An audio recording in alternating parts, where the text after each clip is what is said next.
Thank you for listening to the History of the Papacy. I am your host, Steve. You can find show notes, how to contact me, sign up for our mailing list, and how to support the History of the Papacy by going to the website a2zhistorypage.com. Speaking of supporting the show, Patreon is a great way to do that. We're at patreon.com/history of the papacy. There's 4 tiers: Antioch, Alexandria, Constantinople, and Rome. You'll get bonus audio, you'll get video content, you'll get Pope coin, monthly book drawings, early content, advertisement-free content, and your name will be included on the History of the Papacy diptychs, which is maybe the most important of all the benefits. Sign up early to be higher on the list. Now, a little History of the Papacy diptychs fun fact. The idea of the separation of church and state was really an Enlightenment ideal, but one of the biggest themes of the history of Christianity has been the church and secular state struggling for authority and privilege at the expense of one another. Now let us commemorate the Patreon patrons on the History of the Papacy diptychs. We have Roberto, Joran, William B., Brian, Jeffrey, Christina, John, Sarah, and William H. at the Alexandria level, Doppel, Paul, Justin, Lana, and John, all of whom are magnificent at the Constantinople level and reaching that ultimate power and prestige that of the See of Rome. We have Peter the Great, Leonard the Great, and Alex the Great. As you are well aware, we are a member of the Parthenon Podcast Network featuring James Early's Key Battles of American History podcast, among many other great shows. Today we are joined for a third time by Will Clark, host of the Gray History podcast. That's Gray with an E. In Gray History, Will discusses how history is not black and white, good guys and bad guys. And the French Revolution is a great example of history being in the gray area. In this episode, Will and I will look at the motivations and incentives of the actors in both the church and the revolutionary French government.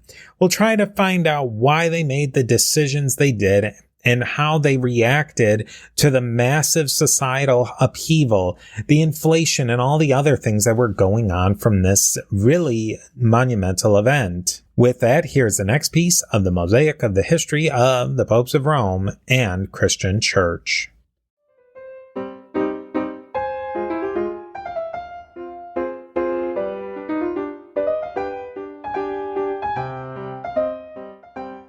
You really do see how things could turn so quickly. The government sees that you have this wealthy church. Well, let's nationalize it and use that money for our own purposes. But you only get one bite of that apple.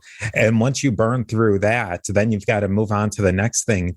And you can see when the populations throughout history get very grumpy when the percentage of their budget that's devoted to food starts to creep up, and then it just explodes.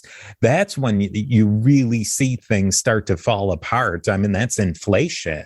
Well, it's funny that you mentioned that because all these things are playing off each other, right? So, for example, the government starts seizing church property and starts either selling it off or essentially issuing what is in effect bonds against the properties that they now control. But they start issuing this land and selling off this paper currency at such speed to meet their own needs that starts to create an inflationary environment. Furthermore, this paper currency, which is backed by the revolution, is absolutely worthless if the aristocrats or the counter-revolution successfully overturns the revolution. So you've got this real risk that the paper money that you've just been given might be worthless in a few months' time if the counter-revolution succeeds. And so what you end up with an inflationary environment. And then combined into that, for example, say shortages that are produced by the war effort, where the army is forcibly requisitioning carts for the war effort, but then those carts can't be used to transport grain. And all of a sudden, you've got a whole host of factors which are driving up the cost of bread. And that then creates an even more radical and energized situation in the capital, which are being told by some members of the press that the reason why grain prices are so high is because the priests are hoarding the grain and destroying the grain, when in reality, that wasn't the case. But all these factors play into each other in a way that, is impossible to see at the time. And it's only, in the kind of in hindsight with all the facts that you can kind of pin it together.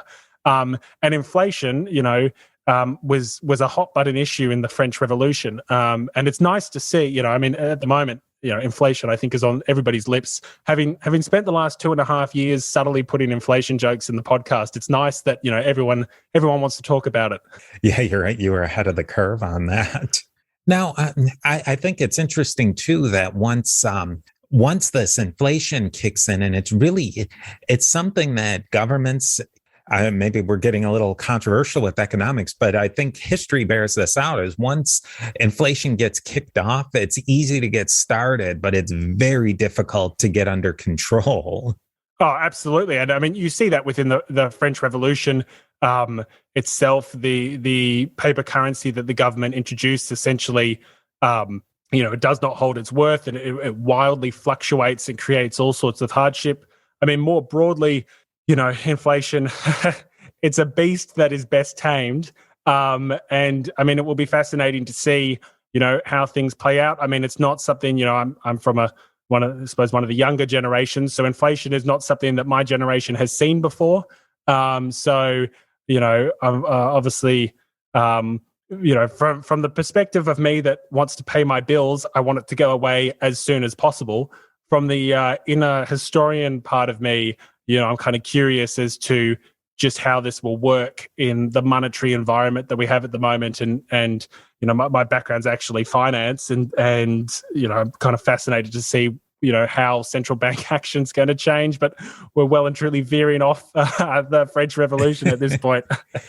One thing that I think plays into what you were talking about is that there was a couple of things going on. One is that the popes of the 17th and 18th century, they were pretty secure in their power in the papal states, but they weren't very muscular, really pushing their broader religious power in the rest of Europe. They just weren't it was just a string of not the strongest popes you've ever seen.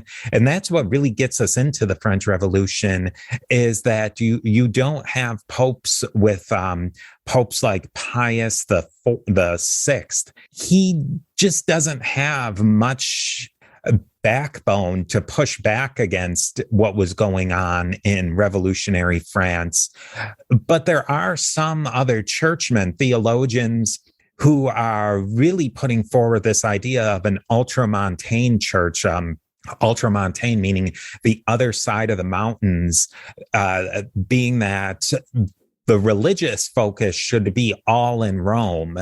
But in the time leading up in the late 18th century, there's a lot of different regional movements, Gallicanism in France for one, but there's Jansenism, Febronianism, Josephism. Some of those are more focused in Austria, Hungary. Some of them are in Germany, but they're all different isms that are saying that no, the Pope should have less power. But on the other side, you have different theologians who are saying, no. The Pope needs to have not just more power religiously, the Pope needs to have all the power. Yeah, well, it's to mention some of those isms that are occurring in other European states. Some of the reforms that I was just talking about nationalizing property and enforcing reforms upon the local Catholic Church.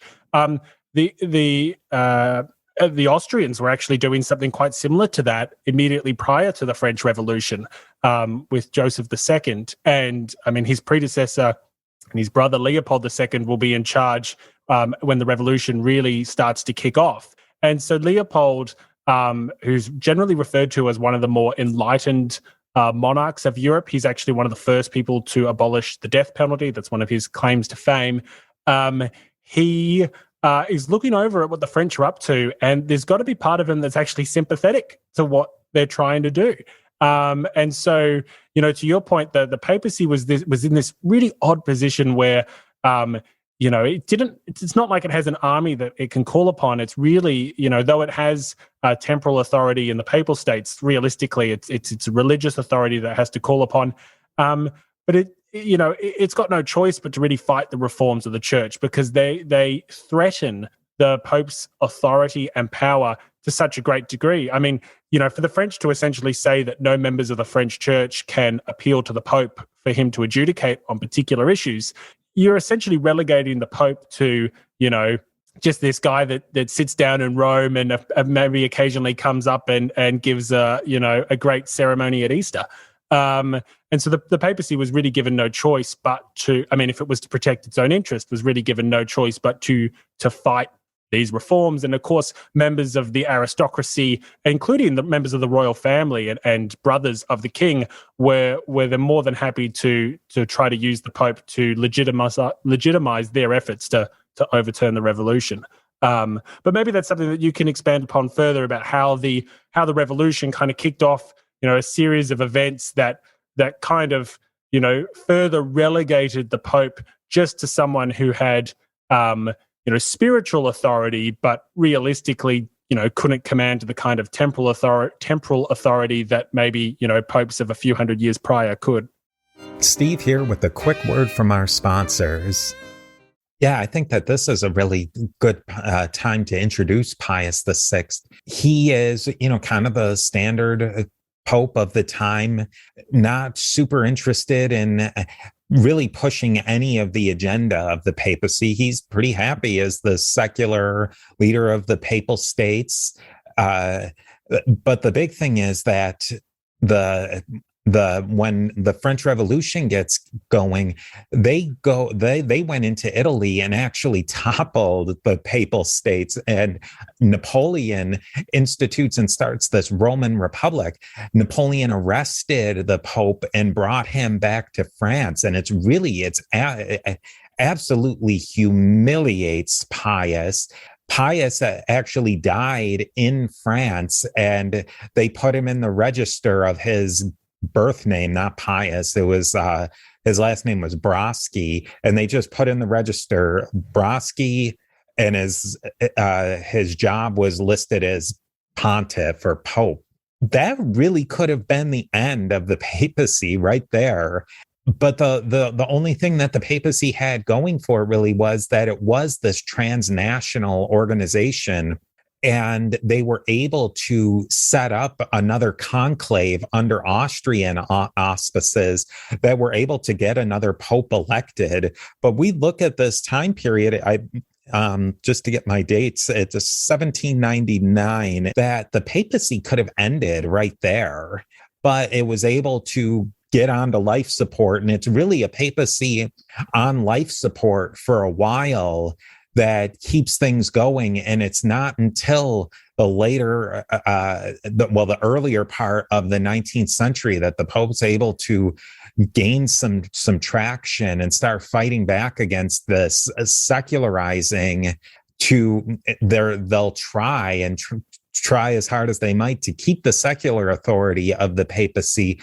But what they really do well is push out all of these national movements, all of these things like Gallicanism and Josephism, and just completely stamp those out.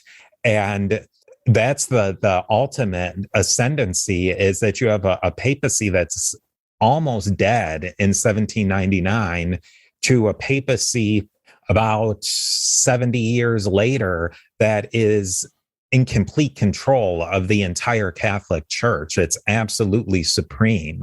And that's something that you would say you would never, somebody standing in the Middle Ages would have never conceived of a papacy that was absolutely supreme in all religious matters.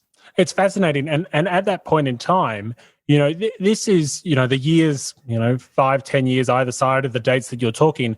This is when some very long-standing institutions and some very long-standing norms are being completely and utterly torn to the ground by both the French Revolution and then the Napoleonic Empire. I mean, it's at this point in time that the Holy Roman Empire, which had existed for, call it 1,000 years, is essentially dissolved. And so you're dealing with institutions and traditions that are being overthrown and toppled all over the place. And not institutions or traditions that have existed for a couple of years or a couple of decades, but literally things that have been around for centuries. And, to your point, the papacy has really shaken to its absolute core, is in survival mode, really. And it is fascinating, to your point, that not only does it survive, but it really comes to thrive in the decades, that follow the end of the Napoleonic era and into the middle of the 19th century. I wonder what you think of that too, because in my mind, we're almost living in the alternate reality. And I think it's so unusual and it's such almost a black swan, you might call it, that it fights against the entire current of what was happening, of the Pope gaining all the religious authority, when it really seems like the whole idea of the Enlightenment is exactly what was happening with Gallicanism and Josephism, Febronianism, all the various isms of separating church from state, and then having the church, having all these institutions be more nationalized. I think in some ways the separation of church and state probably helps the church a little bit. It lets it focus on a core mission, which is that it's going to be a religious and moral and spiritual authority, and it's not going to compete in a power struggle with secular governments over things that nowadays we would consider to be the responsibility of secular governments. So I think in some ways it's probably helped by that. In the ways of, like, say, the regional tensions, I think you've got to remember that in the experience of France in particular, as well as some countries or nowadays countries that were occupied by French forces, Belgium comes to mind, the experience that Catholics had in those regions was traumatic. The de-Christianization campaign that you see in 1793 and 1794 is referred to by some historians as a genocide against Catholic. It is, you get to a point in time where essentially there is no mass being said in France. Where churches across the country are closed down and vandalized and stripped of all their wealth. And this is an incredibly traumatic period of time for French Catholics, as well as other Catholics that were occupied under particularly revolutionary forces in that 1793-94 period. It's one of the reasons why the French have so much trouble in Belgium is that the locals there are insistent on keeping the prominent position and power of their priests. And so I think after, such a traumatic experience, you start to, the differences of the past and the quarrels of yesterday might pale in comparison, and you're willing to start things afresh, so to speak. So I suspect that might have played a part as well of members of the Catholic Church, coming to terms with the fact that their internal differences are probably nothing in comparison to what some secular governments, could do. And the one thing I would point out, because it would be remiss of me not to, is that, the de-Christianization campaign that you see in 1793 and 94, I mean, it's quite controversial and quite multifaceted, but it is not something that occurs with the full sponsorship of the national government in Paris. In many ways, most historians would argue that it's kind of a spontaneous event that occurs because of particular individuals at more regional levels that are quite anti-clerical or atheist or fanatic in their belief. And in fact, some of the most famous revolutionaries at this point in time, some that have quite divisive reputations, like Robespierre, for example, are actually staunchly against the de-Christianization campaign. They view it as a foreign plot to undermine French unity, and the national government does pass laws in favor of freedom of worship and freedom of religion at a time when this is going on. So it's not it's quite a multifaceted and complicated topic, and I definitely don't want to give the impression that that campaign was wholeheartedly supported by the government in Paris, because that's not the case at all. It really does seem, though, that all of these events are really the thing that helped disentwine or unravel religion from the state. And that was the room that allowed Catholicism to become its own thing and really connect back to Rome and not have to worry so much about Gallicanism and being the state church. I suspect as much. I mean, it's not. It's definitely we're veering out of something that is is my repertoire. But I mean, ultimately, if you look at such a bureaucratic and old institution such as the church and other old and bureaucratic institutions, sometimes the house kind of needs to burn down before you can rebuild it in a way that maybe makes more sense. And you look at the various theological and political, just sheer raw political and monetary squabbles that the church could get itself into from time to time. I think it needed something like the Revolution and the Revolutionary and Napoleonic eras to really shake it to its core and focus it back on, well, what are its key priorities? What are the things that it can reasonably do, given the fact that these the rise of secular and national governments, and focus on those core things. And internationally, there was a lot going on that strengthened a centralized church.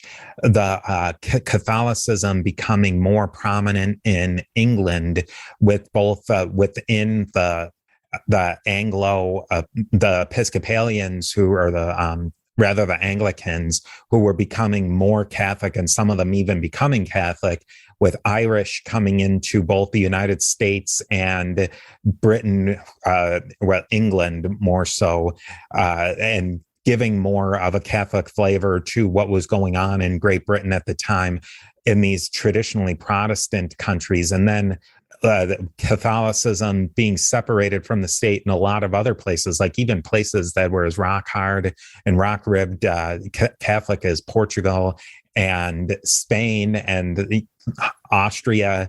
It gave the church room to grow into its new role. So I think in a lot of ways that the house got burned down, or in the modern speak of it, it was a disruptor event with the French Revolution that allowed these different changes to happen. Yeah, I mean, I think it's a phoenix from the fire moment, so to speak. Yeah, that's a really good analogy. Now, I'm wondering, with your podcast, you'll get to the French Revolution. I mean, that's something that you could take for the rest of your life and more.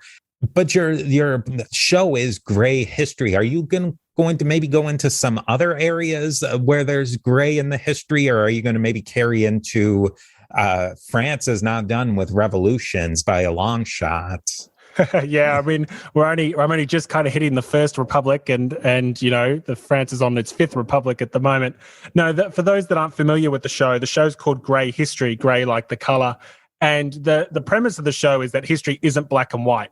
There's ambiguity, there's nuance, and it's in that ambiguity, it's in that grey that history not only has really its intrigue and its beauty, but most importantly, its lesson. And I think that we, particularly in the Western world, could learn a lot, not only from the lessons of the past, but also use history as a medium to kind of see how 2 or 3 or 4 well-meaning people can have different perspectives on complicated issues and not be sinister or evil. And so the French Revolution was a great starting point, because it's an event that no one can agree on really anything about it. Like, why it started, how it developed, how it ended. There's just nothing that anyone agrees with the French Revolution. So, the purpose of the show is to go through the revolution in a somewhat sequential manner and take the time to compare and contrast differing eyewitness perspectives, different perspectives and conclusions from historians. And so that's why, the episodes, they're generally quite lengthy in nature, and we're moving through the revolution, at a reasonable pace, but it's certainly not at a quick pace. Eventually, to answer your question, I'd like to do other topics. There's a range of thorny issues that I would really love to unpack and spend the time on the grey, whether that's the Vietnam War or the American Civil War, other revolutions, some of the say the British British colonial India. I think there's a range of topics that people would find really interesting, especially if you take the time to compare and contrast what can be quite divisive issues in perspective. Steve here again with a quick word from our sponsors.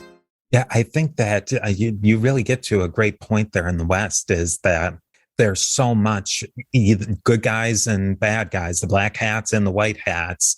And it's becoming more and more difficult for people to say, well, there's individual actors and they have their own motivations, and their motivations aren't always exactly clear. I mean, even in what we're discussing now with the papacy and the French government, there were a lot of people who had a lot of different interests, a lot of different incentives. They all interacted very differently with each other, and we get the result that we did. And I think it's important to look at what, instead of, oh, this is the good guy and this is the bad guy, why are these different people acting the way that they are? Well, yeah, and I think it's, you look at some of the political debates that are happening at the moment, and I mean, a big reason why I'm so passionate about grey history, and I really want to focus on the ambiguities of the past is to move away from this binary good versus bad attitude that we are increasingly seeing as we talk about history. And don't get me wrong, there are certain events and certain individuals in history where it's like, yeah, you just so firmly belong in the bad corner.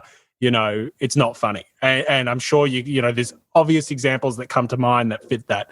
But you look at some of the discussions that are happening around, say, Winston Churchill's a great example of some of the quite binary discussions that you're increasingly starting to see around his past. And it's like, the guy is not, a saint that walks on water by any means, but he's also not the epitome of evil. And I think increasingly we're seeing a range of topics and discussions and events, morph into this quite binary, good, bad, yes, no. And it really irritates me. And I also just think that, we've got tremendous challenges, upon us at the moment. The increasing division and factionalism that we're seeing in the West is quite worrisome. And we need to do a better job of learning the lessons from the past, because there's no point us repeating them if we can just learn them, and two, just doing a better job of listening to someone else and not listening to reply, but listening to understand. And I do think that history can be used as a medium to show that well-meaning, well-intentioned, well-educated people can come to a particular problem and have a different perspective and not be, good versus bad, smart versus dumb, these binary labels that we're increasingly seeing today.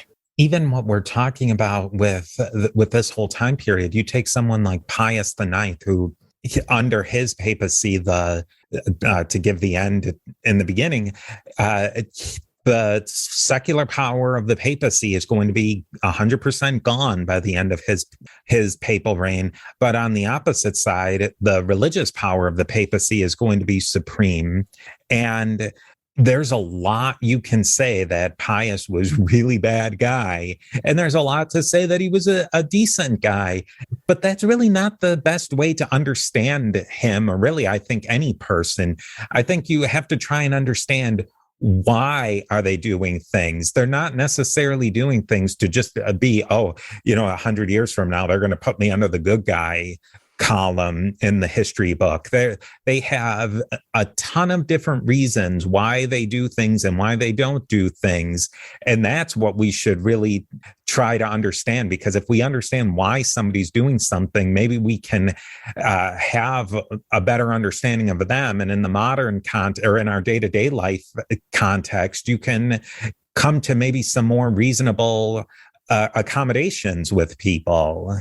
Yeah, absolutely. And I mean, that's really, the guiding philosophy, I suppose, of grey history, is trying to spend the time to get into the detail of the past and have a look at the complexities. And I really do believe that history nowadays is too often oversimplified, and people are trying to give you the one message that adheres to generally the political argument that they're trying to make at the time. And I just do think that everyone could benefit from spending time to look at our shared collective ancestry. But yeah, and what about yourself? What's, for my listeners that maybe have only just hearing about or just discovering the history of the papacy, what are you focused on at the moment, and where are you going next? Well, this episode is going to be in a part of probably my biggest series that I've ever done to this date on the papacy in the 19th century. And up to this point, I've done almost exclusively really early church history. And if people take an opportunity to listen to my podcast, there's really a lot of foundational papacy in the early and late antiquity, the early Middle Ages. And then I also do a lot of series where I discuss the historicity and the historical nature of the Bible. And I have several key collaborators that I work with on that. So you'll get a lot of that. But this series is a real departure because I ended with a series with a person who I mentioned in the episodes, Pope Zachary in the 750s, where really his papacy, whether he knew it or not, was going to start a 1,200-year-long era of the papacy, that the popes had this secular power inside of the papal states and trying to have religious power over all of Christendom, which will change over time. But that really ends at the end of the 19th century, after the U.S. Civil War. We're really into the modern era.